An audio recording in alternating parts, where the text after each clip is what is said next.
So this is a 2013 F150 that we took in on trade. It's got 178,000 miles on it. I'm going to show you guys just a basic service. Just oil change. I ended up finding the exhaust bracket busted underneath, and I ended up showing you guys how to fix it. 15 millimeter wrench. Spin off the drain plug. Just crack it loose, let it drain real good.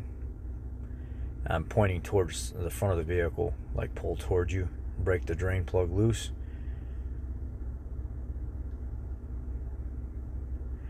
Wrench out of the way. Lift up the drain pan.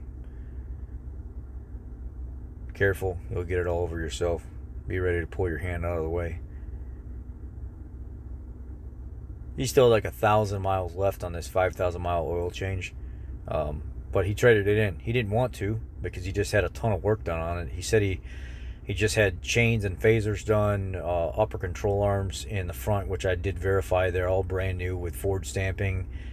The rear has brand new Ford Motorcraft brakes and rotors. The front has new Ford Motorcraft brakes and rotors. He had brand new, aggressive, really nice tires. And while it's draining, I seen that was the rattle that was going on that I heard when I started it up. So just throw that away. And then you just go get one of these, I think the number's actually stamped right on it. It's a, it says size 36 clamp, and clamp it down. You can throw some undercoating on if you want, or some kind of like heat treated, like some kind of paint, header paint, and you'll be fine. But that's how I fixed those. I stopped the rattle. Instead of charging the customer a bunch of money, just go ahead and take care of it. And since somebody's going to be buying this vehicle, we normally don't sell vehicles with 178,000 miles, but because of the service history, we just went ahead and took it in. The guy had new trans lines and stuff in the last 2 years installed. You can see the tags and everything are still on it there. Snug up the drain bolt.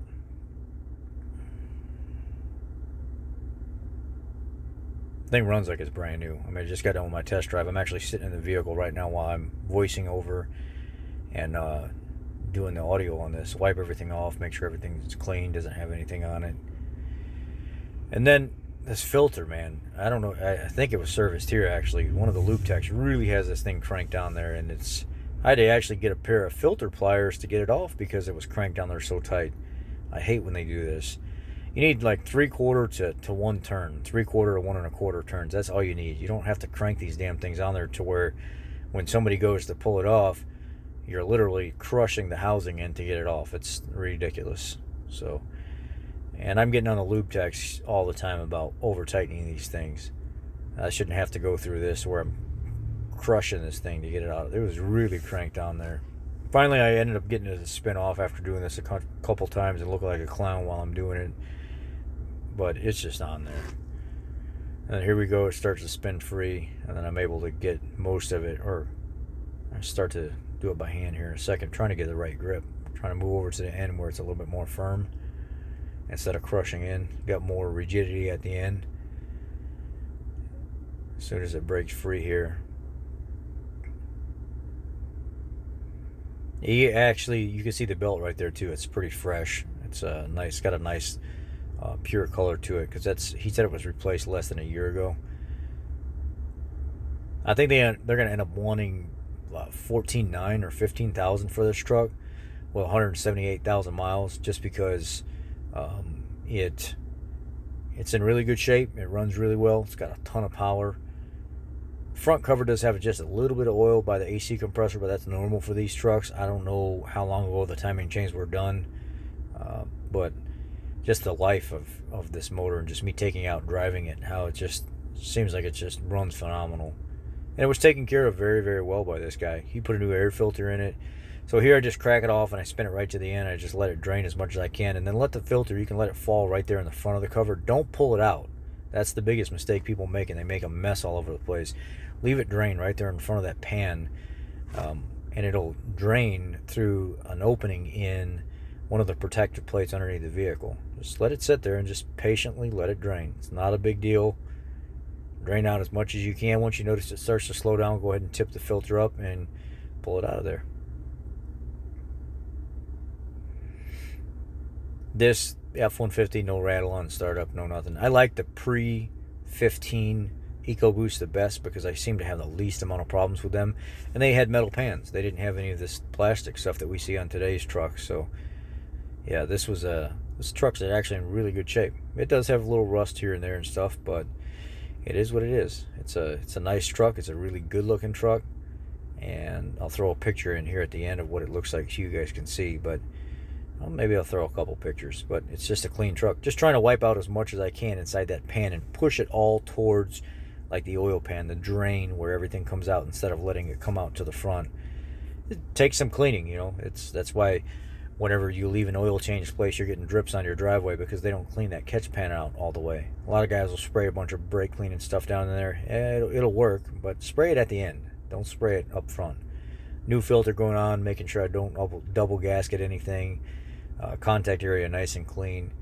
Spin it on there, and then you'll see once I make contact, I stop, and then I pay attention to how much I'm actually turning it on. So here we are. Contact, and then you'll see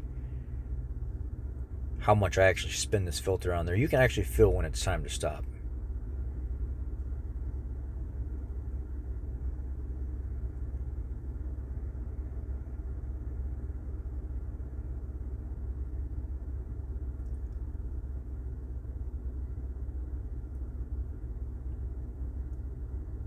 So I got about 3/4 turn out of it before it was really getting snug. That's all you need out of it. You don't need anything more than that. And then fasten your plastic flap down here, the plastic tabs in your rubber flap. A little protective deal. And then reach up in there with a rag and wipe as much as you can out. And then maybe spray a little brake clean up in there to get it nice and clean. And then re-rag it with a clean rag one more time just to make sure you get the oil that dripped out of the back of that drain hole right there.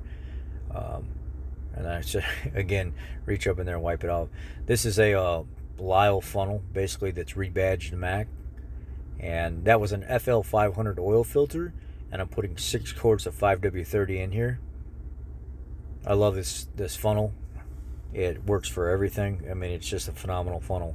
Now what I'm doing is I'm showing you in here, I'm going to show you how to flood mode the vehicle.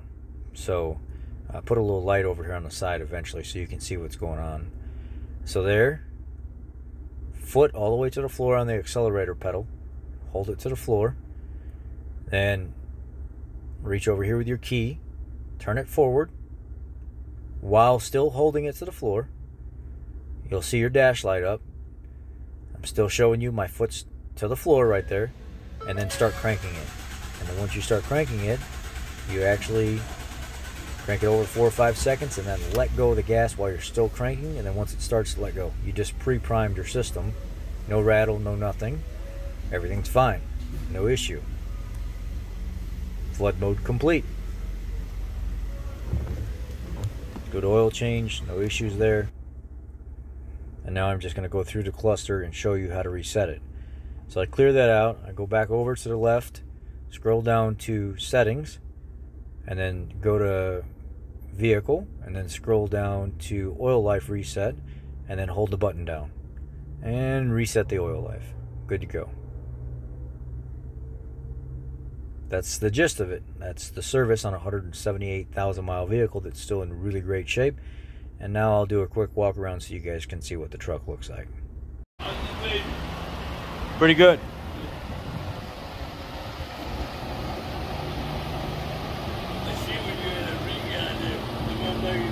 Going off the hook and shit. Yeah. Oh, you were watching? Yeah.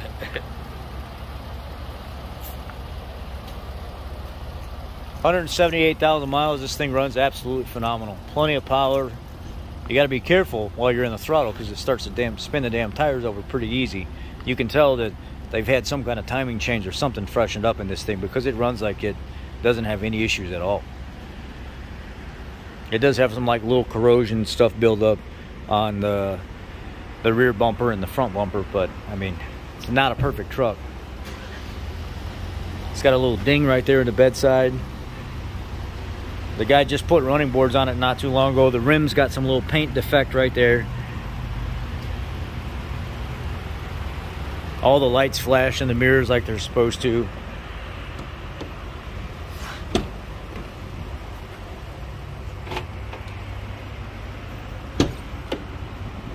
Really nice, really clean inside.